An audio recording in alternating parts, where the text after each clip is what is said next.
Hello students, मैं राकेश फिर से आपका स्वागत करता हूं अपने यूट्यूब चैनल पे। तो आज मैं आप लोगों को रीजनिंग में सीक्वेंस चैप्टर समझाने वाला हूं।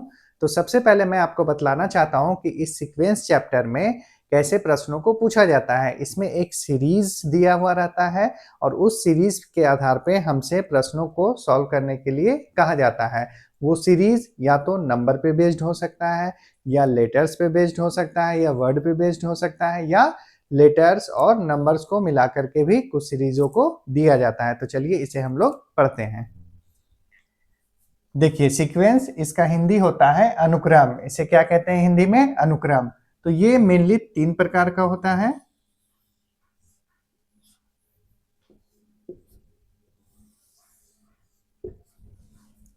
सबसे पहला होता है हमारा नंबर सीक्वेंस।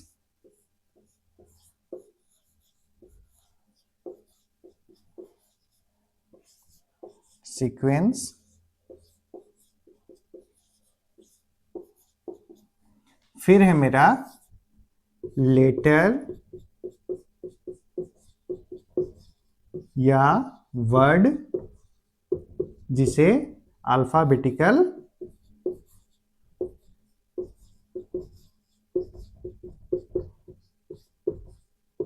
सीक्वेंस भी कहते हैं।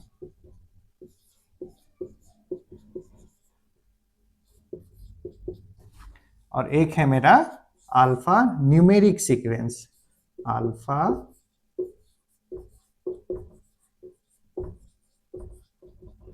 Numeric sequence.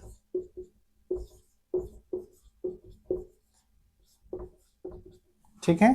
और नंबर सीक्वेंस को हिंदी में संख्या अनुक्रम कहते हैं।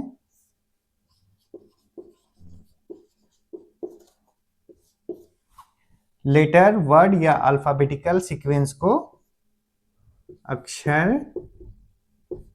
या शब्द अनुक्रम कहते हैं।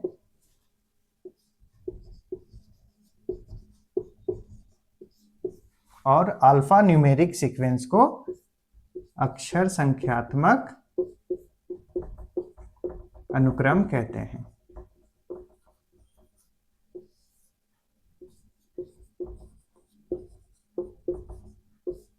ठीक है। तो देखिए, सीक्वेंस मेरा मुख्यतः 3 प्रकार का होता है। फर्स्ट है मेरा नंबर सीक्वेंस, जिसे हिंदी में संख्या अनुक्रम कहते हैं। सेकंड है मेरा लेटर या वर्ड या अल्फाबेटिकल सीक्वेंस, जिसे हिंदी में अक्षर या शब्द अनुक्रम कहते हैं। और थर्ड है मेरा अल्फा न्यूमेरिक सीक्वेंस, जिसे अक्षर या संख्यात्मक अनुक्रम कहते हैं। तो नंबर सीक्वेंस में क्या होता है, इस पे जो सीक्वेंस बनता है वो नंबर पे बेस्ड रहता है। ठीक है। और लेटर या वर्ड या अल्फाबेटिकल सीक्वेंस, इसमें लेटर्स पे आधारित सीक्वेंस को बनाया जाता है या वर्ड्स के आधार पे सीक्वेंस को बनाया जाता है। इसी तरह अल्फा न्यूमेरिक में इसमें नंबर भी रहते हैं और लेटर्स भी रहते हैं, दोनों को मिक्स करके बनाया जाता है। क्लियर है? तो अब इस पे आधारित हम लोग कुछ प्रश्नों को देखेंगे तो और हमें समझ में आएगा। तो चलिए इस पे आधारित हम लोग प्रश्नों को देखते हैं। तो देखिए, यहाँ पे मैंने एक सीक्वेंस को लिया है जो नंबर पे बेस्ड है और उस पे आधारित कुछ प्रश्न दिए गए हैं जिन्हें हमें सॉल्व करना है। तो चलिए हम लोग इसे सॉल्व करते हैं। तो ये देखिए, ये सीक्वेंस है नंबर पे बेस्ड। किस पे बेस्ड है ये सीरीज? तो नंबर पे बेस्ड है। अब देखिए, सबसे पहला क्वेश्चन क्या है? उपर्युक्त श्रेणी में कुल कितने 5 ऐसे हैं जिनके ठीक पहले कोई सम संख्या है? यानी हमसे क्या पूछ रहा है प्रश्न में? तो ऊपर वाले श्रेणी में कितने 5 ऐसे हैं जिनके ठीक पहले कोई सम संख्या है। तो इसे सॉल्व करने के लिए हम लोग क्या करेंगे? सबसे पहले इस सीरीज में हम लोग 5 को ढूंढेंगे। किसे ढूंढेंगे? 5 को। तो देखिए, यहाँ पे इस सीरीज में 5 मेरा एक यहाँ पर है, फिर मेरा 5 यहाँ पर है, फिर मेरा 5 यहाँ पर है, फिर मेरा 5 यहाँ पर है और एक यहाँ पर है। ठीक है। तो 5 हम लोगों ने ढूंढ लिया। अब क्या पूछ रहा है कि 5 के ठीक पहले कोई सम संख्या हो। तो चलिए हम लोग देखते हैं किस 5 के पहले सम संख्या है। तो देखिए, यहाँ पे 5 है, इसके पहले एक सम संख्या है, तो एक 5 के पहले सम संख्या है। फिर यहाँ पे 5 देखिए, इसके पहले 8 है, 8 भी मेरा सम संख्या है, तो 2 5 के पहले मेरा सम संख्या आया। फिर यहाँ पे देखिए 5 के पहले 1 है, तो ये मेरा सम संख्या नहीं है। यहाँ पे 5 के पहले 9 है, ये भी मेरा सम संख्या नहीं है। यहाँ पे 5 के पहले 3 है, तो ये भी मेरा सम संख्या नहीं है। तो कितने 5 के पहले सम संख्या मिला? एक ये 5 के पहले और एक ये 5 के पहले, यानी 2 5 ऐसे हैं जिनके पहले सम संख्या है। तो आंसर क्या हो जाएगा? 2। क्लियर है? इसी तरह अब हम लोग आगे बढ़ते हैं। इसमें है उपर्युक्त श्रेणी में कुल कितने 7 ऐसे हैं जिनके ठीक बाद कोई विषम संख्या है। तो इसमें क्या पूछ रहा है? कितने 7 ऐसे हैं जिनके ठीक बाद कोई विषम संख्या है। तो इसमें भी हम लोग क्या करेंगे? सबसे पहले हम सीरीज में 7 को ढूंढेंगे। तो चलिए हम लोग 7 को ढूंढते हैं। एक 7 मेरा यहां पर है, फिर मेरा यहां पर है, फिर मेरा यहां पर है, फिर मेरा नहीं है। ठीक है, तो 7 हम लोगों ने ढूंढ लिया। अब हम लोग इसे सॉल्व करते हैं। तो क्या बोल रहा है? 7 के ठीक बाद कोई विषम संख्या हो। तो चलिए देखते हैं। 7 के बाद यहाँ पे 3 आया है, ये विषम संख्या है। हाँ, यानी एक 7 ऐसा है इसमें जो विषम संख्या ले रहा है। आगे नेक्स्ट वाले को भी देखते हैं। ये 7 है, इसके बाद 9 है, तो 9 भी मेरा विषम संख्या है, यानी 2 7 हो गया। अब आगे देखते हैं, ये 7, इसके बाद 8 यानी सम संख्या है, यानी इसमें क्या है? 2 7 ऐसे हैं जिनके ठीक बाद विषम संख्या है। तो इसका आंसर क्या हो जाएगा? 2। क्लियर है? अब देखिए नेक्स्ट हम लोग क्वेश्चन देखते हैं। उपर्युक्त श्रेणी में कुल कितने 3 ऐसे हैं जिनके ठीक आगे और पीछे सम संख्या है। यानी हम लोगों को क्या ढूंढना है? सबसे पहले 3 को ढूंढना है। तो चलिए 3 को ढूंढते हैं। देखिए यहाँ पे एक 3 यहाँ पे है, फिर आगे एक 3 यहां पर है, फिर आगे देखते हैं हम लोग एक 3 यहां पर है। ठीक है, 3 को हम लोगों ने ढूंढ लिया। अब क्या करना है? हम लोगों को देखना है कि 3 के ठीक आगे और पीछे सम संख्या हो। तो चलिए देखते हैं हम लोग। यहाँ पे 3 है, इसके आगे और पीछे दोनों जगह बोल रहा है कि सम संख्या हो। तो यहाँ पे पीछे 7 है और यहाँ 2 है, ये सम संख्या नहीं है दोनों जगह, क्योंकि सिर्फ आगे है और पीछे नहीं है, तो ये नहीं होगा। अब यहाँ पे देखिए ये 3 है, इस 3 के पहले 2 है और इस 3 के बाद 4 है, यानी दोनों क्या है? सम संख्या है। तो एक हम लोगों को 3 ऐसा मिला जिसके आगे और पीछे दोनों सम संख्या है। ठीक है, फिर आगे हम लोग यहाँ पे देखते हैं। इसके पीछे 4 है, यानी ये सम संख्या है, लेकिन इसके आगे 5 है जो सम संख्या नहीं है, यानी सिर्फ एक 3 ऐसा है जिसके आगे और पीछे दोनों सम संख्या हो। तो आंसर क्या हो जाएगा? 1। क्लियर है? तो उम्मीद करता हूं कि आपको ये समझ में आया होगा। इस पे बेस्ड कुछ और क्वेश्चंस हम लोग लेते हैं तो और क्लियर समझ में आएगा। तो चलिए अब इस पे आधारित कुछ और प्रश्नों को हम लोग सॉल्व करते हैं। नेक्स्ट है मेरा, उपर्युक्त श्रेणी में दाएं से 11वां अंक कौन सा होगा। क्या पूछ रहा है कि इस सीरीज में दाएं से 11वां अंक कौन सा होगा। तो चलिए हम लोग देखते हैं। तो देखिए ये सीरीज है, इसका राइट इधर से हम लोग लेते हैं और लेफ्ट इधर से, यानी अपने राइट और लेफ्ट को लेते हैं। इधर से हम लोग राइट और इधर से लेफ्ट को लेते हैं। ठीक है, तो चलिए हम लोग देखते हैं क्या पूछ रहा है। दाएं से यानी राइट दाया ये है, तो इधर से हम लोग बढ़ते हैं। 11वां अंक देखना है। यहाँ पे देखिए ये 1 2 3 4 5 6 7 8 9 10 11। तो 11वां अंक कौन सा है? 4। तो दाएं से 11वां अंक कौन सा आया मेरा? 4। तो आंसर क्या होगा? 4। ये हो गया आंसर मेरा 4। ठीक है, अब नेक्स्ट देखिए, उपर्युक्त श्रेणी में बाएं से 15वां अंक कौन सा होगा। अब हम लोगों को किधर देखना है? तो बाएं से देखना है कि 15वां अंक कौन सा होगा। तो चलिए देखते हैं। 1 2 3 4 5 6 7 8 9 10 11 12 13 14 15। तो ये एक जो है वो मेरा 15वां अंक है, यानी आंसर क्या हो जाएगा? 1। ठीक है, तो इसका आंसर हो जाएगा 1। क्लियर है? अब देखिए नेक्स्ट क्वेश्चन हम लोग देखते हैं। उपर्युक्त श्रेणी में बाएं से 8वें और 13वें अंक के बीच में कितने अंक हैं। इसमें क्या पूछ रहा है कि यदि हम लोग बाएं लेफ्ट से जाएं तो लेफ्ट से जाने पर 8वें और फिर लेफ्ट से जाने पर 13वें अंक के बीच में कितने अंक हैं। तो चलिए हम लोग देखते हैं। सबसे पहले हम लोग 8वें अंक पे जाते हैं बाएं से।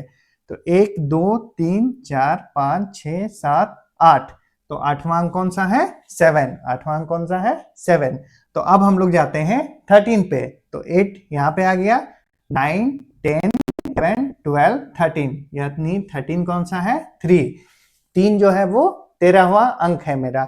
अब पूछ रहा है इस 7 और इस 3 के बीच में कितने अंक हैं। तो देखते हैं 1 2 3 4, तो इन दोनों के बीच में 4 अंक है। तो आंसर क्या हो जाएगा 4। क्लियर है। तो उम्मीद करता हूं कि ये आपको समझ में आया होगा। चलिए अब इससे आगे हम लोग नेक्स्ट बढ़ते हैं। तो देखिए नेक्स्ट मैंने लिया है लेटर पे बेस्ड सीक्वेंस को, और उस पे आधारित कुछ प्रश्न दिए गए हैं जिसे हम लोग सॉल्व करेंगे।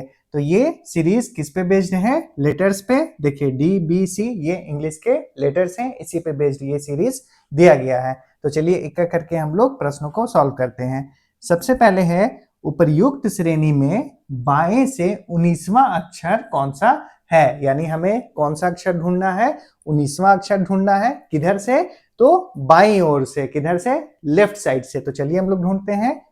1 2 3 4 5 6 7 8 9 10 11 12 13 14 15 16 17 18 19, तो 19वां कौन सा है L, यानी 19वां अक्षर बाएं से कौन सा है L। तो आंसर क्या हो जाएगा L। क्लियर है। इसी तरह अब हम लोग नेक्स्ट देखते हैं।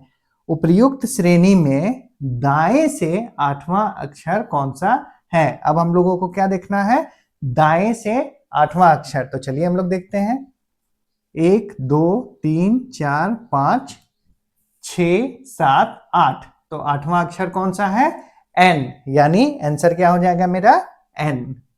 8वां अक्षर N है। क्लियर है। अब नेक्स्ट हम लोग देखते हैं उपर्युक्त श्रेणी में कितने B हैं, यानी पूछ रहा है कि इस सीरीज में कितने B हैं। तो चलिए हम लोग B को ढूंढते हैं। सबसे पहले देखिए यहां पे एक B है, फिर मेरा यहां पे है, और देखते हैं हम लोग,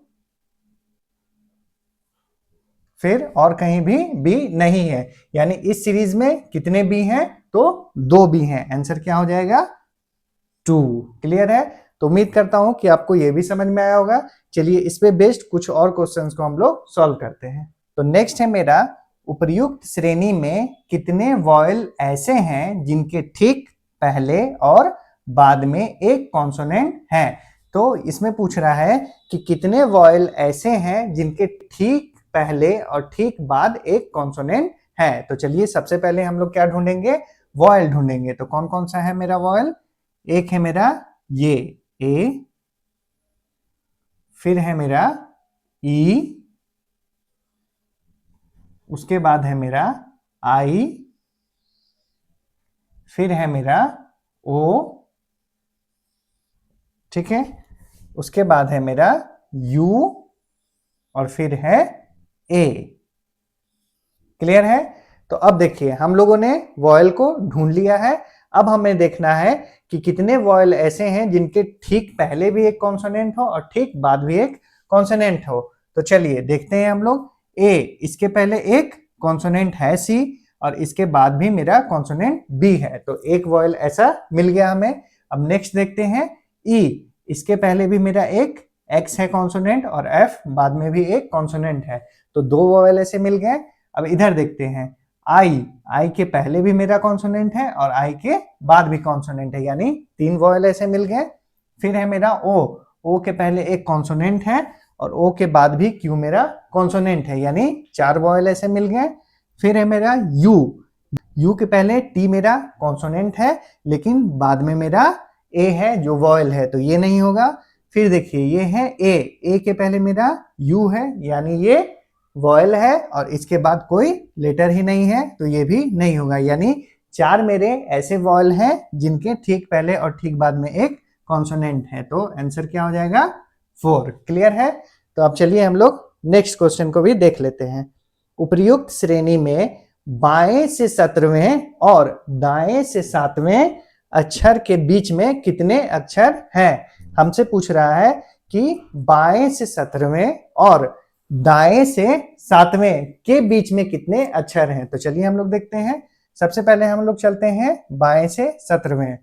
तो 1 2 3 4 5 6 7 8 9 10 11 12 13 14 15 16 17। तो 17वां कौन सा है बाएं से, ये आई। ठीक है, अब हम लोग दाएं से चलते हैं। तो दाएं से 7वें जाना है। 1 2 3 4 5 6 और ये 7 यानी पी। तो हमें किसके किसके बीच में देखना है, पी और आई के बीच में। तो कितने अक्षर हैं, 1 2 3 4 यानी 4 अक्षर ऐसे हैं जो आई और पी के बीच में है। तो आंसर क्या हो जाएगा, 4। क्लियर है। तो ये भी हम लोगों ने सॉल्व कर लिया। उम्मीद करता हूं कि ये भी आपको समझ में आया होगा। तो चलिए अब नेक्स्ट हम आगे बढ़ते हैं। तो चलिए नेक्स्ट हम लोग ऐसे प्रश्नों को भी देख लेते हैं। ये वर्ड्स पे आधारित हैं, इनमें वर्ड दिए गए हैं और उस पे आधारित कुछ प्रश्न दिए जाएंगे जिन्हें हमें सॉल्व करने के लिए बोला जाएगा। तो चलिए हम लोग देखते हैं। सबसे पहले इसमें है डिस्प्रिन, फिर डिस्पेंसरी, फिर डिस्प्यूट और डिस्प्ले। इसमें क्या पूछ रहा है, तो उपर्युक्त शब्दों को अंग्रेजी वर्णमाला के क्रम के अनुसार व्यवस्थित कीजिए।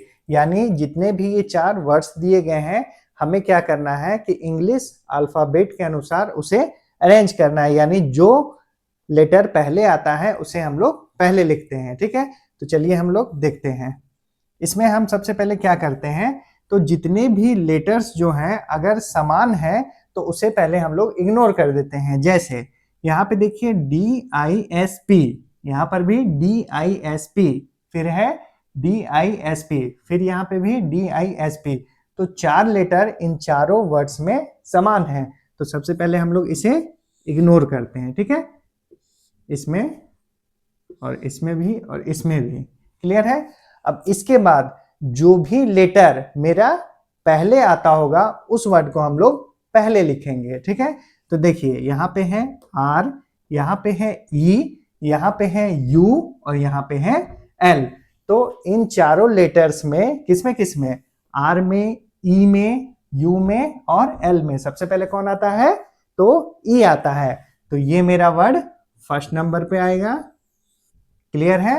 E के बाद मेरा L आता है, तो ये वर्ड सेकेंड नंबर पे आएगा।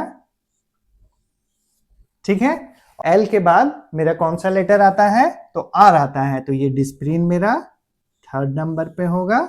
और लास्ट बच गया मेरा डिस्प्यूट, ये U मेरा बाद में आएगा, तो ये फोर्थ नंबर पे होगा। यानी कैसे अरेंज करना है, सबसे पहले डिस्पेंसरी, फिर डिस्प्ले, उसके बाद डिस्प्रिन और तब डिस्प्यूट। क्लियर है। तो चलिए हम लोग लिख लेते हैं। सबसे पहले डिस्पेंसरी,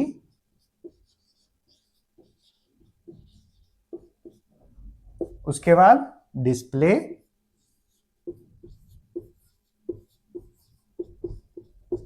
फिर डिस्प्रिन,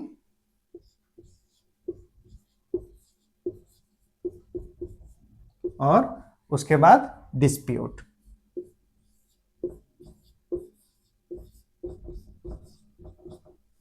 क्लियर है।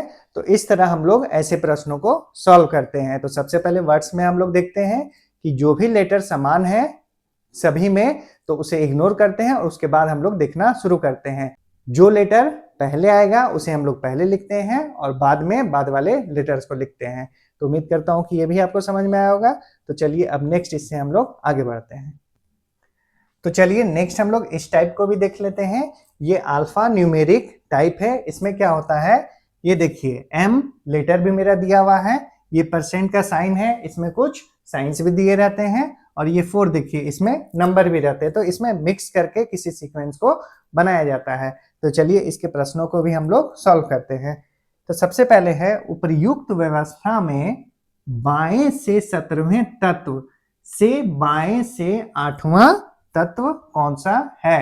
क्या बोल रहा है कि अगर हम लोग लेफ्ट से चलें तो 17वां जो तत्व आएगा और उसके लेफ्ट से 8वां जो तत्व आएगा वो कौन सा होगा। तो चलिए इसे हम लोग सॉल्व करते हैं। सबसे पहले हम लोग चलते हैं बाएं से।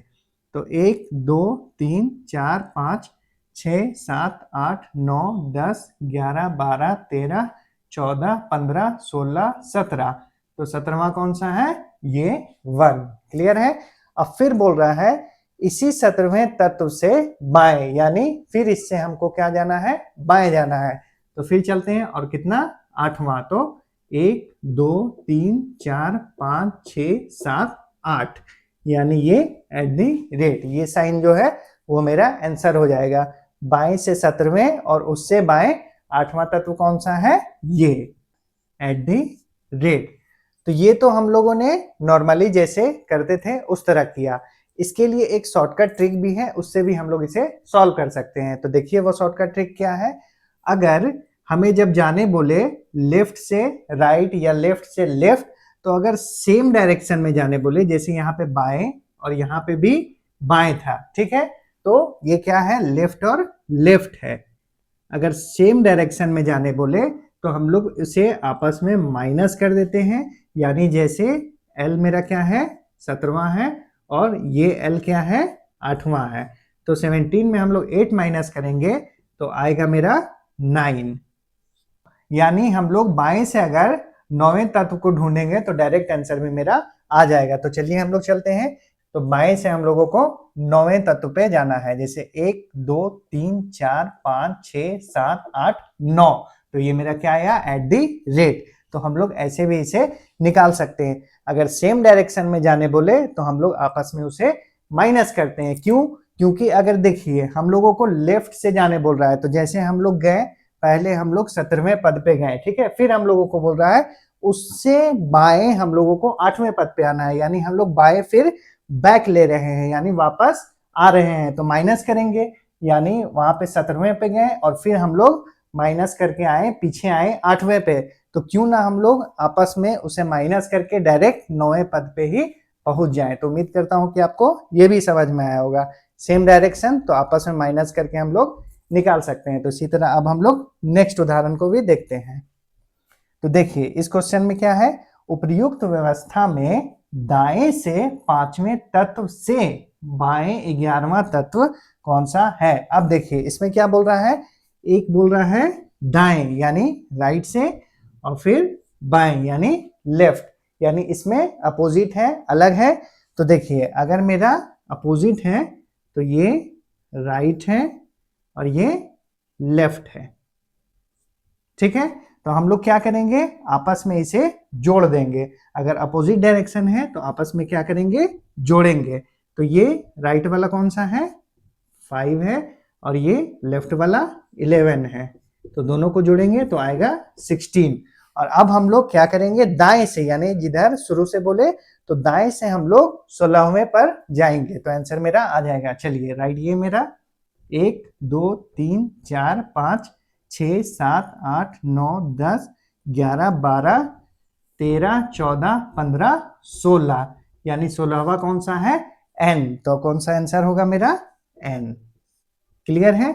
अब इसे हम लोग जनरली वैसे भी बना सकते हैं। तो सबसे पहले कैसे बोल रहा था? दाएं से 5वें। तो दाएं से हम लोग सबसे पहले क्या जाएंगे? 5वें। तो चलिए चलते हैं। 1 2 3 4 5। तो यहाँ पे हम लोग पहुंच गए 5वें पे। अब इस 5वें से बाएं हम लोगों को जाना है। तो बाएं किधर? लेफ्ट, इधर। और कहाँ पे? 11वें पे। तो 1 2 3 4 5 6 7 8 9 10 11। तो 11वां कौन सा आया? N।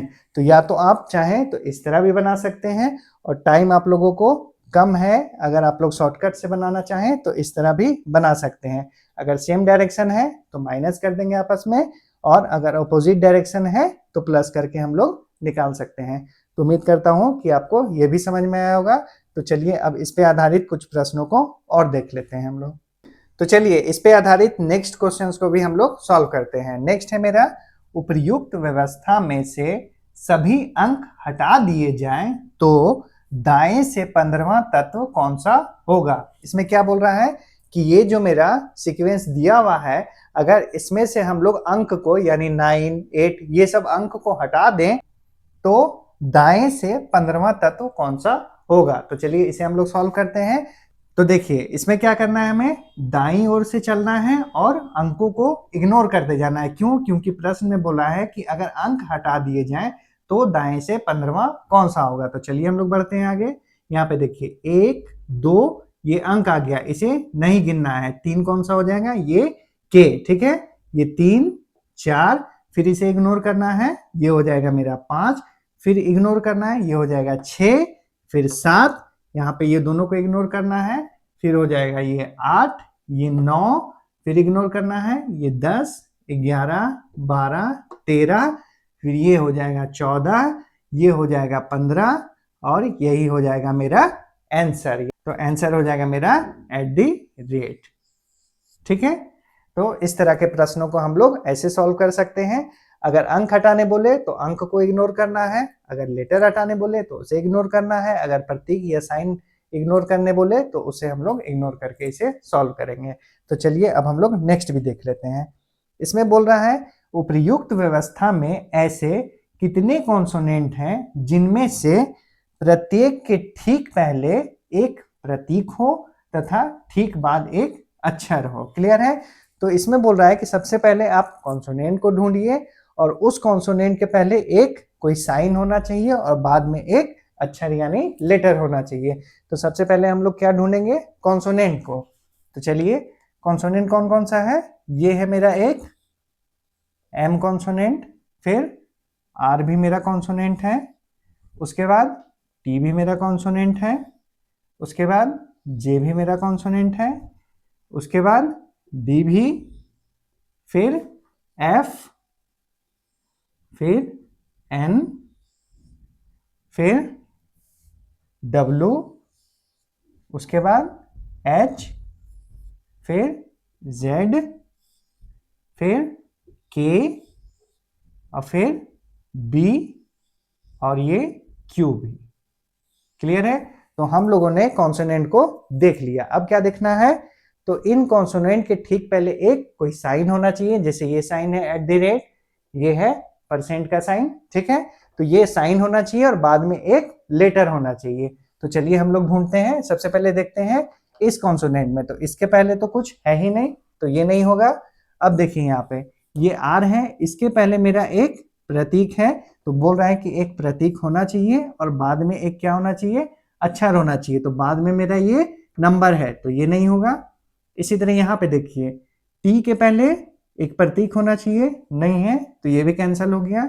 यहाँ पे देखिए जे के पहले एक प्रतीक है और इसके बाद एक लेटर होना चाहिए, लेकिन इसके बाद भी एक प्रतीक यानी साइन दे दिया है, तो ये भी नहीं होगा। यहाँ पे देखिए डी, इसके पहले एक प्रतीक होना चाहिए था, नहीं है, तो ये भी कैंसिल हो गया।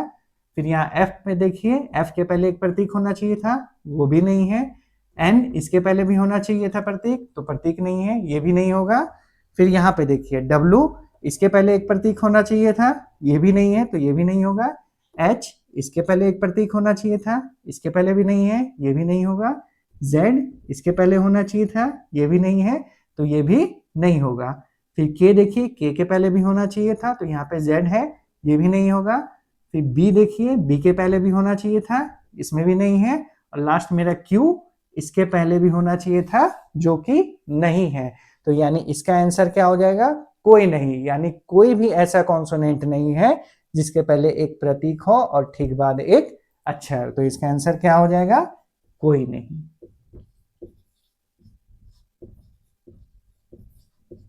क्लियर है। तो उम्मीद करता हूं कि आपको यह भी समझ में आया होगा। तो आज के लिए बस इतना ही। उम्मीद करता हूं कि आपको ये वीडियो पसंद आया होगा। अगर मेरा ये वीडियो आपको पसंद आया है तो मेरे वीडियो को लाइक करें, ज़्यादा से ज़्यादा इसे शेयर करें, और आप अगर कुछ पूछना चाहते हैं तो कमेंट में मुझसे पूछ सकते हैं। और मेरे साथ बने रहने के लिए मेरे चैनल को सब्सक्राइब कर लें। मिलते हैं हम लोग नेक्स्ट वीडियो में नेक्स्ट टॉपिक के साथ। तब तक के लिए धन्यवाद। Thank you.